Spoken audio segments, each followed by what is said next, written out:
महात्माओं ने जगह जगह जाकर के अपने ज्ञान से, वैराग्य से, भक्ति से समाज के भीतर अलग जगाई नारद जी के समय से ये जलती आई है। उन्होंने देखा कि वृंदावन की भूमि में एक सर्वांग सुंदरी युवान अवस्था की स्त्री थी, जिसके घुटने पे 2 वृद्ध पुरुष लेटे थे। जाकर के पता किया तो पता चला कि ये दोनों वृद्ध पुरुष और ये सुंदर स्त्री जो कम आयु की है, ये इनकी मां है। वहीं से बड़ा आश्चर्य लगा कि देखो, समय की गति की मां कम आयु की है, पुत्र अधिक आयु के हैं। और गहराई से पता करा तो उत्तर आया कि महात्मन, मैं तो भक्ति नाम की इनकी मां हूं और ये ज्ञान और वैराग्य मेरे पुत्र है।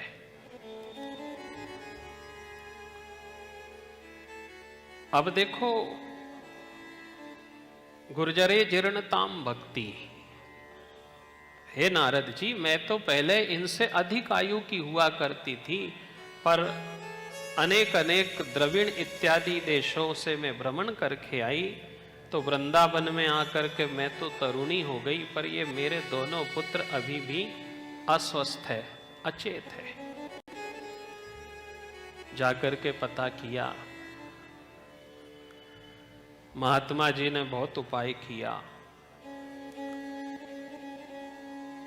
संस्कृत के श्लोक बोले, वेद मंत्रों की ध्वनि करी, गीता का पाठ सुनाया, पर ज्ञान और वैराग्य जागृत नहीं हुए। ये हम सब कथाओं में सुनते हैं भागवत की प्रथम दिन। अब ये कोई आदत आज से नहीं है साहब, ये पहले से ही चली आई है। स्वयं ज्ञान भी अचेत है, स्वयं वैराग्य भी अचेत है। हम सोचे कि ये किसी वेद मंत्र से, एक दिन की कथा से, एक दिन के सत्संग से ही जागृत हो जाए तो कठिन विषय लगता है। ये सतत रहा। आज हमें गुस्सा आ जाती है तो हम ये नहीं कह सकते कि हमारे पास ज्ञान है। ज्ञान तो है, पर ज्ञान यदि गुस्सा ला देता है तो हम माने कि ज्ञान है, पर ज्ञान कैसा है? अचेत है। हम दान देते समय यदि नहीं दे पाए तो हम माने कि हम वैरागी तो है हमारे भीतर, पर वह कैसा है? अचेत है। इसलिए संतों ने,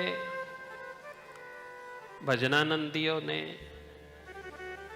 धीरे धीरे धीरे इसे जागृत किया है।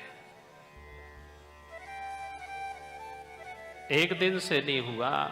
सदा सेव्या श्रीमद् भागवती कथा। इन्हीं नारद जी ने उन्हें कहां ले गए थे?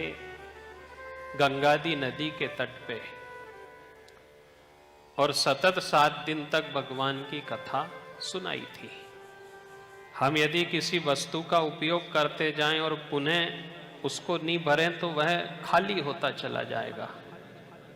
हम ज्ञान का भी उपयोग कर रहे, वैराग्य का भी उपयोग कर रहे, पर हम वापिस भगवान की कथा नहीं सुन रहे। इसलिए सबके पास ज्ञान है, पर कैसा है? जागृत नहीं है। और तत्वदर्शी महात्माओं ने इसे जागृत करते रहे। यही कारण है कि जो जागृति होनी चाहिए वह नहीं है। महात्माओं ने जरा गड़बड़ी हुई, जरा ज्ञान ने गलती करी तो तुरंत सुधार किया, तुरंत चले गए संतों के द्वार, भक्तों के द्वार, भगवान का भजन किया, कथा सुनी, भक्ति बढ़ाई। और हमसे गलती हुई तो हम भूल भुला गए, पड़े रहन दिया। इसलिए ये कारण रहा कि तुलसीदास जी ने जो डांट दी है कि राम नाम के आलसी। 2 आलसी व्यक्ति थे, उनके घर चोर टीबी चोरने आया तो एक कहने लगा कि अभी तू पढ़े रहने दे, जब टीवी का एंटीना चोरेगा जब अपन देखेंगे, अभी इतनी जल्दी क्या है। भजन भक्ति करने वालों ने भी क्या सोचा कि जब बुढ़ापा आएगा, जब मृत्यु आएगी, जब ही भजा जाएगा। ऐसे स्वभाव के कारण तुलसीदास जी ने जोर दिया कि राम नाम के आलसी, भोजन के होशियार, तुलसी ऐसे नरन को बारंबार धिक्कार। तुलसीदास जी किसी को धिक्कारना नहीं चाहते थे, पर जिन्होंने समय रहते हुए जागृति नहीं लाए, ज्ञानी बन रहे हैं, बैरागी बन रहे हैं। इसलिए देखो साहब, बादाम, डॉक्टर कहता है कि बादाम खाने से बुद्धि आएगी, ये सही बात है। बादाम से केवल बुद्धि आ सकती है, पर सद्बुद्धि भगवान की कृपा से ही आएगी। हम बुद्धिमान हो गए हैं पर सद्बुद्धि नहीं है। यदि सद्बुद्धि होती तो फिर हमारा स्वभाव अलग होता, हमारा व्यावहारिक दृष्टिकोण अलग होता। आधुनिकता में हम आगे बढ़ गए पर आध्यात्मिकता में हम पिछड़ गए। इसलिए चिंतन करने जैसा विषय है कि ज्ञान वैराग्य शुरू से ही अचेत रहे। सबके भीतर है, सबके पास है, बड़े बड़े वजनानंदियों के पास है, पर ये समय पे काम नहीं आए तो समझ लो अचेत है। कोई बात करे और क्रोध आ जाए जोर से तो समझे कि हम ज्ञानी हैं, पर हमारा ज्ञान कैसा है, अचेत है। भक्ति के बिना यह पुष्ट नहीं है। और जब जब ये बढ़ेगी, वही कारण रहा कि देखो साहब, लोगों ने कथाओं को काय पे ले गए। कथा का समापन, कथा का विश्राम भक्ति पे ही होना चाहिए था।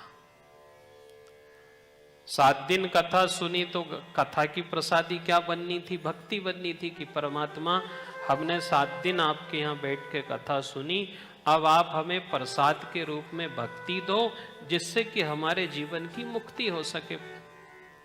पर लोगों ने इसे नुक्ति पे ले गए कि भक्ति, नुक्ति का प्रसाद नहीं मिला तो मान ली कि कथा में आनंद नहीं आया। ये हमारे ज्ञान की निष्क्रियता है।